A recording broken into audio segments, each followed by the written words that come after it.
Hey, what's up, Lightbolt Joe here. Today we are going to discuss the 1991 horror film Child's Play 3. So this is the third film in our Child's Play / Chucky movie marathon event that we're doing. 88's Child's Play, 90's Child's Play 2, and then 91's Child's Play 3.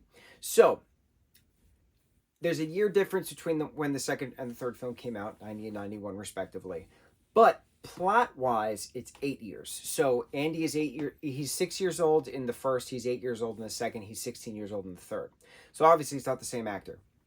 We see grown-up Andy in future Curse of Chucky, Cult of Chucky. But Child's Play 3, Bride and Seed of Chucky, we don't see him in, I believe. But then, yeah, Curse of Chucky, Cult of Chucky, I believe, Andy's back. And then the TV show Andy's back. But now we're talking about the third installment. So how is Chucky back again? How is Charles Lee Ray, the strangler that he is, the notorious serial killer, how is he back in a good guy doll, right, from Play Pals? How is he back? So the company, the awesome warehouse scene battle that we had with Kyle and Andy at the end of season 2, episode 2. Oh my God, I can't think. The end of the second film, movie 2, there we go, had this melted, corpse-eyed Chucky, right? But because of that guy that Chucky killed, the worker, and he was hanging from the cable, and then he like crashed onto a conveyor belt, the factory shut down. 8 years go by, cobwebs and all these things, and the CEO that we see in the second film is back again, and he said, all right, it's time to reopen.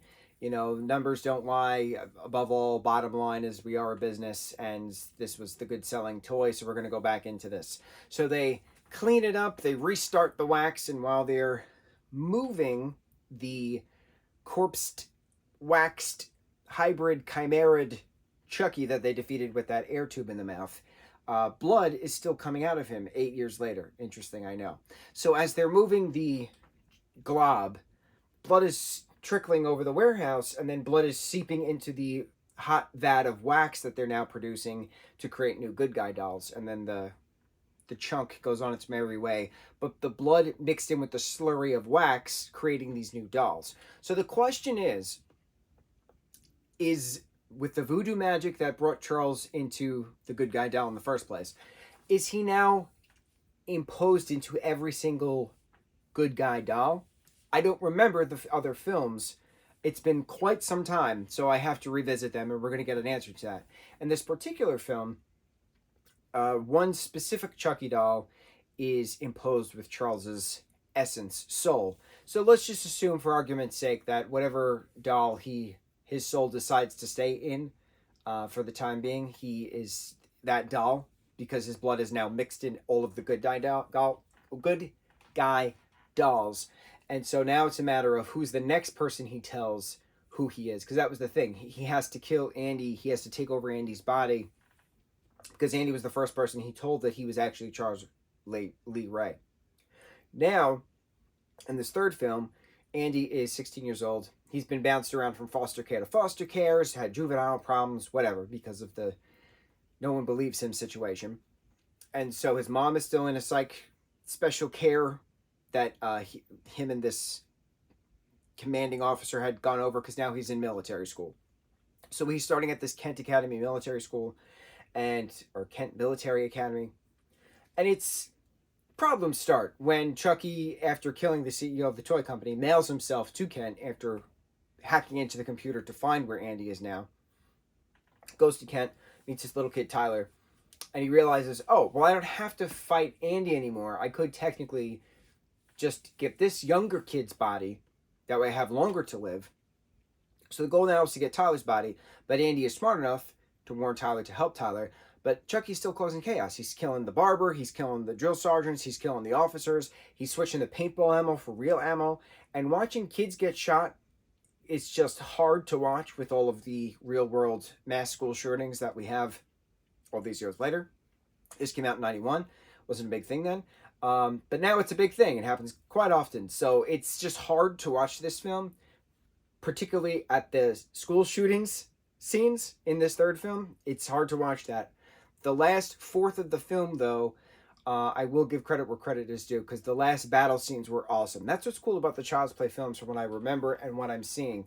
The last battles are awesome. The last battle in the apartment in the first film, the last battle in the toy factory in the second, the last battle in this carnival haunted attraction that everybody slowly migrates down the hill to get to this final battle carnival scene.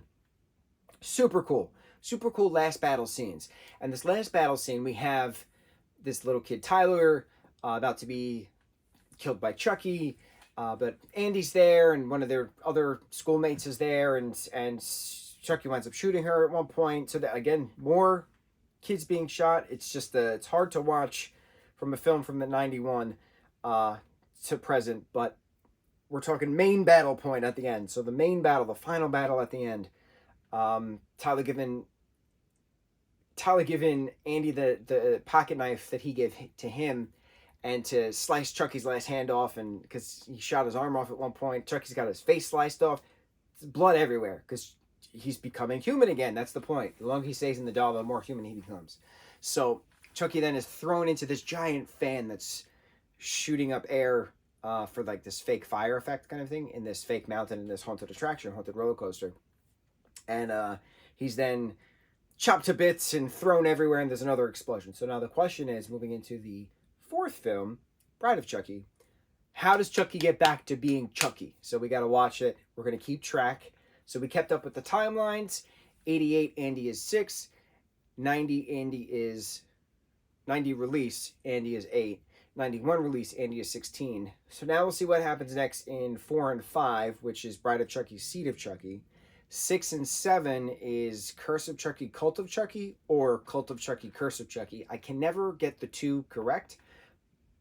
And I saw each once a very long time ago when they first came out. I genuinely don't remember most of it. But we're going to recap. 3 down. 2, 3. 4 films left to go. 2 seasons left of a TV show to go. That's finally aired, like, completely. We got this. We're paying attention. I'm getting notes down. I couldn't say words before, but hey, it happens when you binge watch stuff, when you actually have a day off. You don't have anything else to do, randomly and rarely, out of the many things you have to do, many jobs you have, that you could sit down and binge something. And it's important when you binge something to pay attention to the timeline of things as the story progresses. So one thing leads to the next kind of a thing. So I'm very curious how this 91 film, ending with Chucky's explosion in this fan in this carnival, leads into the next film, which came out in 98, 7 years later after the third film came out, the fourth film came out, and what's up with Chucky being back and then getting his bride Tiffany. We all know and love Tiffany, and Jennifer Tilly playing Tiffany, but how does it all come together? I don't remember. I remember seeing it, I just don't remember. So we're going to watch it, we're going to talk about it, continuing on with our marathon. Happy Halloween season, everybody. On to the next review. Mucho mahalo.